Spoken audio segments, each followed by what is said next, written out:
జీతమును కూషు వర్తక లాభాన్ని ఇచ్చాడు, దేవుడు నాతో ఉన్నాడు అని ప్రజలు సాక్ష్యం ఇచ్చారు. ఇది జరిగింది అని మనము సాక్ష్యం చెప్పబోతున్నాము. అలా దేవుడు మనల్ని నడిపించబోతున్నాడు, అలా దేవుడు మనల్ని నిలబెట్టబోతున్నాడు. మనం చిన్నవారం కాదు, ఎందుకంటే మన లోపల ఉన్న దేవుడు చిన్నవాడు కాదు. మనం వట్టివారం కాదు, ఎందుకంటే మన లోపల ఉన్న దేవుడు వట్టివాడు కాదు.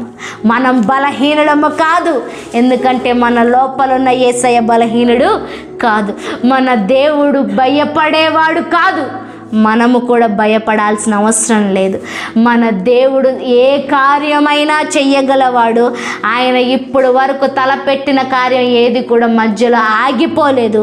ఇక నుంచి మనము తలపెట్టిన ఏ కార్యము కూడా మధ్యలో ఆగిపోదు. ఈ సంవత్సరం నుంచి దేవుడు మనందరినీ తలగా వాడుకోబోతున్నాడు.